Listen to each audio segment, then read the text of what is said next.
போர் தொடுத்ததுனால பல்லாயிரக்கணக்கான நபர்கள் இறந்துட்டாங்கன்னு சொன்னா உங்களால நம்ப முடியுமா? நீங்க ஒரு பெட் லவரா? அப்ப இந்த அன்னோன் ஃபேக்ட் உங்களுக்காக தான் விஷயத்தை சொல்றேன், கேட்டு தெரிஞ்சுக்கோங்க.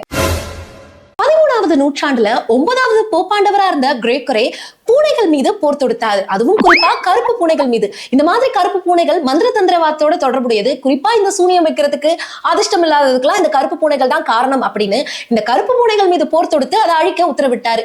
இப்படி அழிக்க ஆரம்பிச்சு மக்கள் எல்லா பூனைகளையுமே அழிச்சிட்டாங்க. ஒரு கட்டத்துக்கு மேல பூனைகளே யூரோப்ல இல்ல. இதனால எலிகளோட தொல்லை ஜாஸ்தி ஆயிடுச்சு. எந்த அளவுக்குன்னா புபோனிக் பிளீக் அப்படின்ற பிளீக் வர அளவுக்கு, அதாவது பிளாக் டெத் அப்படின்னு சொல்லுவாங்க.